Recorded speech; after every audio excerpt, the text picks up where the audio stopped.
السلام عليكم ورحمة الله تعالى وبركاته. soo dhawaada saaxiibayaal waxaad ku soo dhawaataan kanaalka Kaafiye. waxaan maanta halkaan idinku soo gudbin doonaa 12 su'aalood ee ay muhiim tahay in aad weydiiso qofka aad nolosha la qaybsan doonto mustaqbalka. 12kan su'aalood ayaa kaa saacidi doona inaad si qoto dheer isu fahamtaan adiga iyo lamaanahaaga. haddaba 12kan su'aalood markii aan ku sheego aad weydiin lahayd waxaan gadaal kaaga raacin doonaa qodobo kale oo muhiim ah oo ay tahay inaad isweydiisaan adiga iyo qofka nolosha kula qaybsan doona. soo dhawaada saaxiibayaal. hab fikirka uu ka haysto nolosha guurka. sidee nolosha guurka u aragtaa? muxuu yahay fahamka aad ka haysato nolosha guurka? 2 maxaad ka filanaysaa guurka? 3 maxay yihiin waxyaabaha aad is leedahay waxay ka mid yihiin mas'uuliyadahaaga guurka? 4 halkee jeclaan lahayd inaad mustaqbalka reerkaaga kula noolaato? 5 hab nololeed nooca ah baad jeceshahay inaad mustaqbalka ku noolaato? 6 imisa caruur ah ayaad jeceshahay inaad yeelato hadduu alla idin siiyo?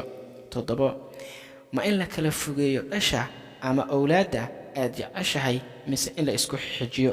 8 sidee u aragtaa haddaan 2 sano ee ugu horeysa guurkeena inaan ubadka dib u dhiganno si aan si fiican isugu baranno? 9 sidee jeclaan lahayd in aad u edbiso ubadkaaga ama aad u abaabiso?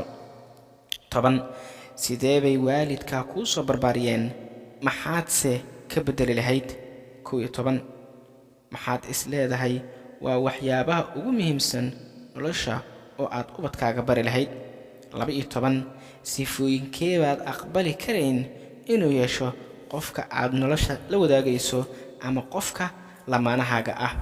12kan weydiimood iyaguna waxay xog kaa siinayaan qofka aad nolosha la wadaagaysid fikirka uu ka haysto nolosha guurka, sidii uu u soo barbaaray, sida uu jecel yahay inuu ubadkiisa u barbaariyo, iyo si guud sida uu yahay ogaalkiisa barbaarineed.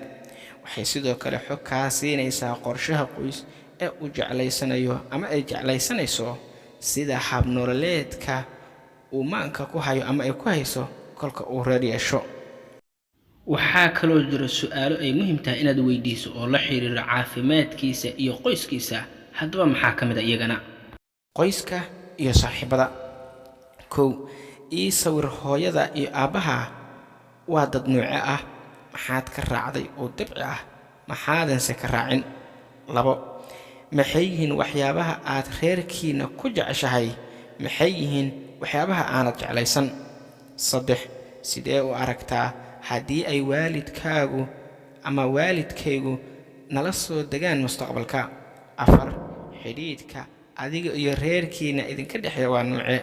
5 ii tilmaam saaxiibka ama saaxiibadda kugu dhow. qof nooce ah baad ku tilmaami lahayd? 6 maxaad adiga iyo saaxiibada ama saaxiibtaa kugu dhow isaga mid tihiin maxaadanse ku kala duwan tihiin? 7 waalidka miyaad la noolayd mise iskaabulanimo ayaad soo martay? caafimaadka. ma jiraan iima jidheed ama abuuriseed ama jira oo aad la nooshahay?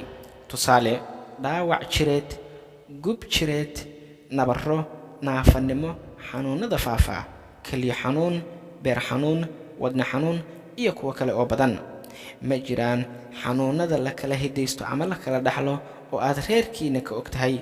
tusaale, macaanka ama sokorowga, dhiigkarka iyo si guud xanuunada la kala hidaysto ama la kala dhaxlo. haddaba waxaan jeclahay su'aalahaasi inay aad kaaga caawin doonaan inaad qofkaaga lamaanaha weydiiso. muuqaalkan halkaa ayaan ku soo afmiraya. waxaan idinka codsanayaa inaad kanaalka subscribe garisaan, muuqaalkana aad like garaysaan. inta la gaaray muuqaalka xiga waxaan idinkaga tegaa sidaas iyo ammaano allah.